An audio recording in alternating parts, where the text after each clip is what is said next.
Good afternoon മക്കളെ. എല്ലാവരും ഊണൊക്കെ കഴിച്ചില്ലേ? ഉഷാറല്ലേ? അല്ല, ഇന്നത്തെ ദിവസത്തിന്റെ പ്രത്യേകത എന്താണ്? അതെ, അധ്യാപക ദിനം. നാം അധ്യാപക ദിനം ആചരിക്കുന്നത് എന്നാണ്?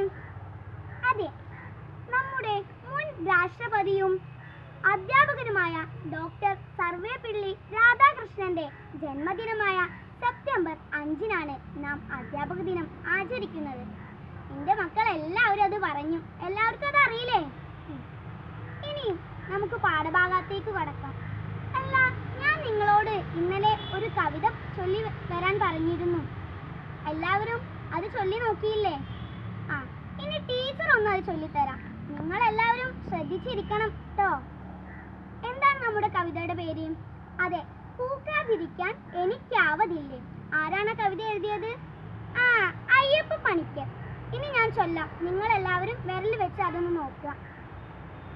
പൂക്കാതിരിക്കാൻ എനിക്കാവതില്ലേ, എനിക്കാവതില്ലേ, പൂക്കാതിരിക്കാൻ എനിക്കാവതില്ലേ, കണിക്കൊന്നയല്ലേ, വിഷുക്കാലമല്ലേ, പൂക്കാതിരിക്കാൻ എനിക്കാവതില്ലേ, വിഷുക്കാലമെത്തിക്കഴിഞ്ഞാൽ ഉറക്കത്തിൽ ഞാൻ ഞെട്ടി ഞെട്ടിത്തരിക്കും, ഇരുൾ തൊപ്പി പൊക്കി പതുക്കെ പ്രഭാതം ചിരിക്കാൻ ശ്രമിക്കും, വിയൽ പക്ഷി ശ്രദ്ധിച്ചു നോക്കും, ഞരമ്പിൻ്റെ ഉള്ളിൽ തിരക്കാണലുക്കിട്ട മേനിപ്പുളപ്പിന്നു പൂവൊക്കെ എത്തിച്ചൊരുക്കിക്കൊടുക്കാൻ തിടുക്കം തിടുക്കം,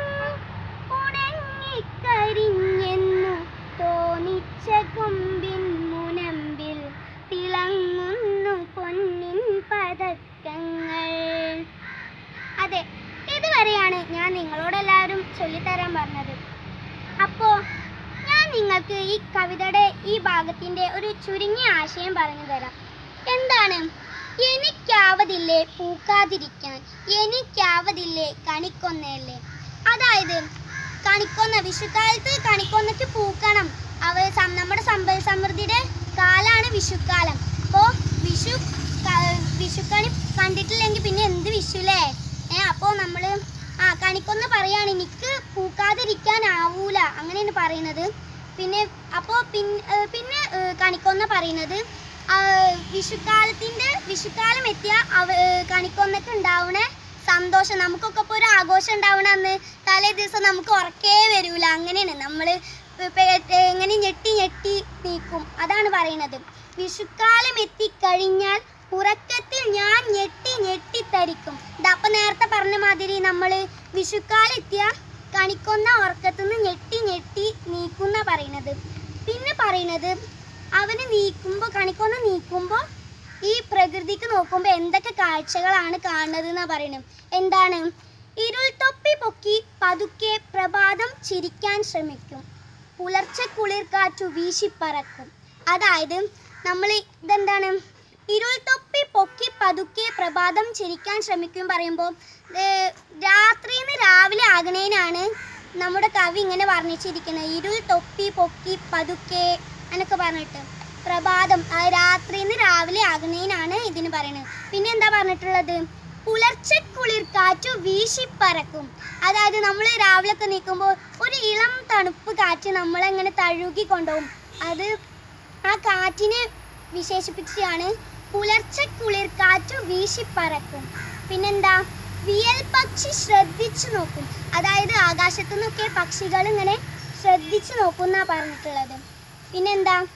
ഞരമ്പിൻ്റെ ഉള്ളിൽ തിരക്കാണലുക്കിട്ട മേനിപ്പുളപ്പിന്നു പൂവൊക്കെ എത്തിച്ചൊരുക്കി കൊടുക്കാൻ തിടുക്കം തിടുക്കം.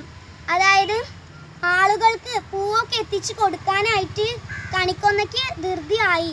അതാണ് പറയുന്നത്. പിന്നെന്താ? ഉണങ്ങിക്കരിഞ്ഞെന്ന് തോന്നിച്ച കൊമ്പിൻ മുനമ്പിൽ തിളങ്ങുന്നു പൊന്നിൻ പതക്കങ്ങൾ. അതായത് ഉണങ്ങിക്കരിഞ്ഞു എന്നൊക്കെ വിചാരിച്ച കണിക്കൊന്നയുടെ കൊമ്പുമേ വീണ്ടും പൂക്കൾ ഉണ്ടായി എന്നാണ് പറയുന്നത്. അപ്പോൾ എന്താണ്? ഇനി ഞാൻ പറയുന്നത് ഈ കവിതയുടെ ഒരു ചുരുക്കം ആശയം നിങ്ങൾ എഴുതി വരണം. പിന്നെന്താ, ഒരു ചെറിയൊരു ആസ്വാദനക്കുറിപ്പ് എഴുതി വരണം. അപ്പോൾ നിങ്ങൾക്കൊക്കെ കവിത മനസ്സിലായില്ലേ? ഇനി നമുക്ക് ഞാൻ പറഞ്ഞ വർക്കുകളൊക്കെ ചെയ്യണം കേട്ടോ. നമുക്ക് അടുത്ത ക്ലാസ്സിൽ കാണാം. താങ്ക്